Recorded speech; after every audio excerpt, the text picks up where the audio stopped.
really simple embodiment techniques we sometimes call unstickers. So what do you want to use these for? Well, it's partly for, you can be just feel good in your body.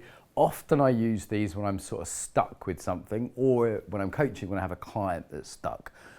Can be super simple. They're kind of energizers as well. So sometimes we're using these as sort of upregulation techniques, but the intention here is to present them as unstickers. Okay, so simple ones, shakes. So you can do a little gentle shake, or you can really go like a dog that's been in water, like depending on, you know, who's around and the client.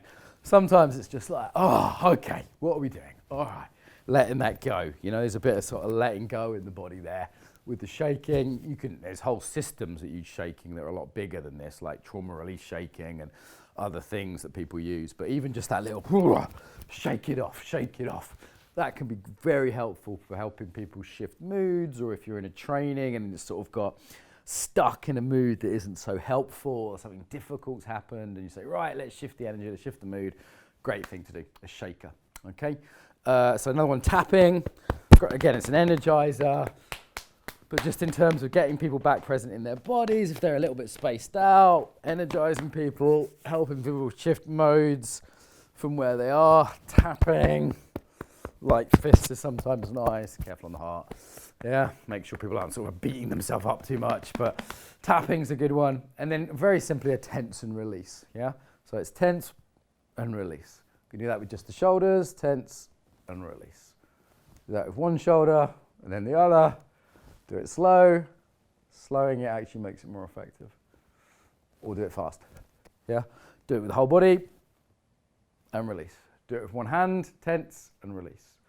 Do it with one hand and then do the whole body, and then release. So a few unstickers, very, very useful things.